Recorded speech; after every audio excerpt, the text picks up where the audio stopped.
I love pork tenderloin. It's tender and juicy, and it can go a long way if it's treated properly in a recipe. One of my favorite things to do is to cut them into slices or medallions. But if you cut them straight across, they're not very large, but if you do it at an angle on the bias, you actually have a piece that's more of an oblong shape. It kind of gives it a better look, and it doesn't dry out as fast.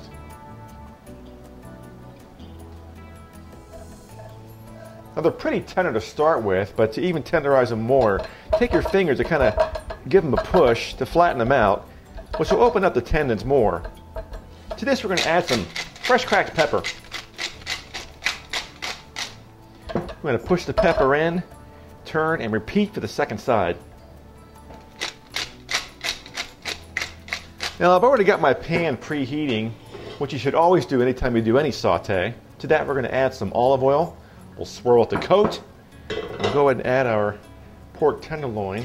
When you put them in a pan, you want to make sure you're putting them in away from you so that hot oil doesn't pop up and get you. I like using stainless steel pans when I bronze because on the bottom of the pan you'll get what they call the fond, or the residual burn from whatever you're searing off, which adds a lot of flavor to the sauce. We're going to give these a turn after about 2 minutes. You want them to caramelize nicely. It's important not to touch them when you first put them in the pan so they get this nice, beautiful flavoring on here. And you know, if you're worried about drying out the meat, you can actually, like a steak, cook it in this pan first to give it some color and flavor, and then finish it off in the oven. Now, once we've established our color and flavor on both sides, we'll go ahead and lower the heat to medium, medium-low, and turn them every 2 minutes or so until they're just done.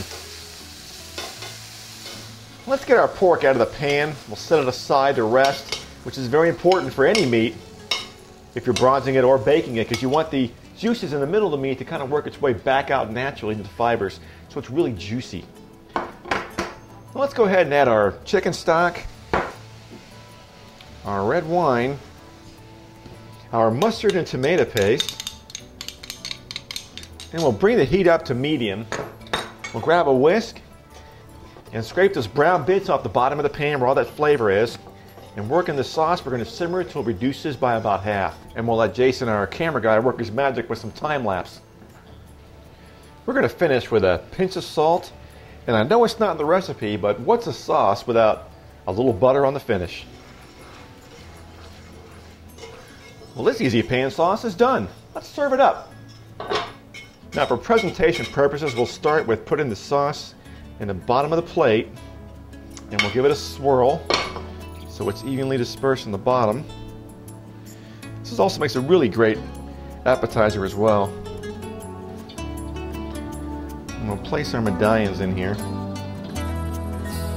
on a fan.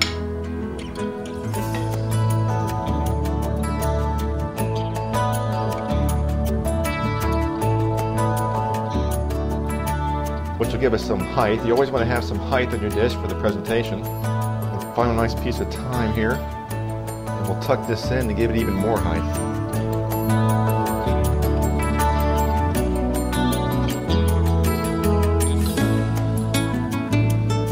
Wine pairing, Merlot or red Zin. Enjoy!